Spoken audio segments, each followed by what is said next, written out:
Assalamualaikum warahmatullahi wabarakatuh. Perkenalkan, nama saya Salama Suci Rahayu dengan NIM akhir 175 dari kelas Psikologi 2D.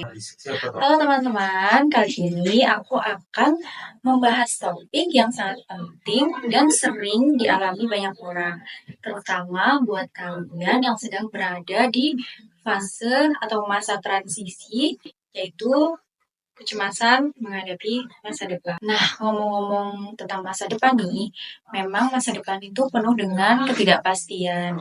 Mulai dari kita memilih jurusan untuk kuliah, tempat kuliah, atau di saat kalian untuk mencari kerja.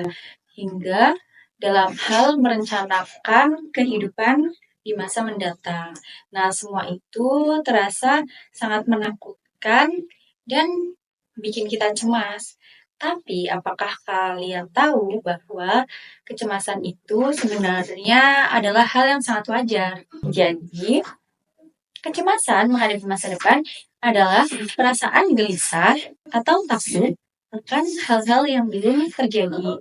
Nah, hal ini tuh bisa muncul karena kita merasa tidak siap, takut gagal, atau khawatir tidak bisa mencapai tujuan yang kita inginkan. Nah, tapi kecemasan ini jangan sampai menghalangi kalian. Justru kecemasan ini bisa menjadi sinyal untuk kita lebih mempersiapkan diri dan berpikir lebih matang untuk kedepannya.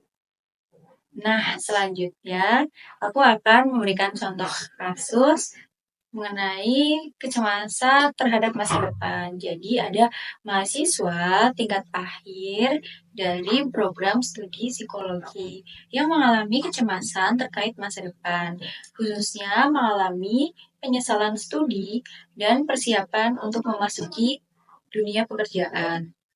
Nah, kecemasan ini muncul karena ketakutan terhadap kemungkinan-kemungkinan yang tidak sesuai dengan harapan yang disadari oleh pengalaman pribadi dan kejadian di masa sekarang. Nah, mahasiswa ini merasa takut akan ketidakpastian masa depan dan merasa kurang siap menghadapi tantangan setelah lulus, sehingga menimbulkan perasaan cemas yang cukup signifikan. Nah, dampak kecemasan masa depan pada mahasiswa ini berkaitan dengan ketidakpastian dan ketidakjelasan kondisi masa depan yang menyebabkan kegelisahan dan perasaan tidak berdaya.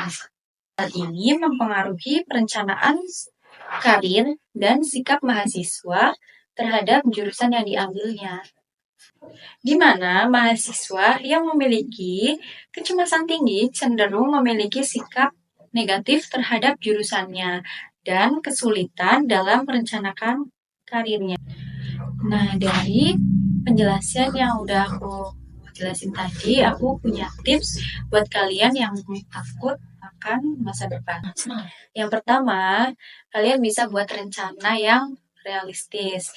Nah, kalian bisa menulis tujuan jangka pendek, jangka panjang yang kalian ingin capai. Dengan punya rencana yang jelas ini, kamu bisa merasa lebih terarah ke depannya. Yang kedua, fokus pada hal-hal yang bisa kalian kontrol. Jangan terlalu memikirkan hal-hal yang di luar kendali kita. Fokus pada usaha, langkah yang bisa kalian ambil sekarang. Yang ketiga, belajar menerima ketidakpastian. Masa depan kan memang tidak bisa diprediksi. Dengan belajar menerima, kalian bisa lebih tenang. Nah, yang keempat, kalian bisa cari dukungan.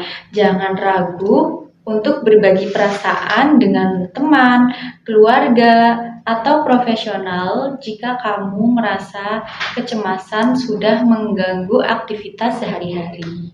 Nah, yang terakhir tuh jaga kesehatan mental dan fisik. Kalian bisa melakukan olahraga, tidur dengan cukup, dan melakukan aktivitas yang menyenangkan, yang dimana hal itu bisa membantu mengurangi stres dan kecemasan. Ingat ya, kecemasan menghadapi masa depan adalah hal yang normal dan bisa diatasi. Yang penting adalah bagaimana kita meresponnya dengan sikap positif dan langkah yang nyata. Jadi, jangan biarkan rasa takut menghantui kalian. Kalian tuh harus tetap maju ke depan. Oke teman-teman, terima kasih sudah mendengarkan. Semoga bermanfaat. Jangan lupa untuk like. Assalamualaikum warahmatullahi wabarakatuh.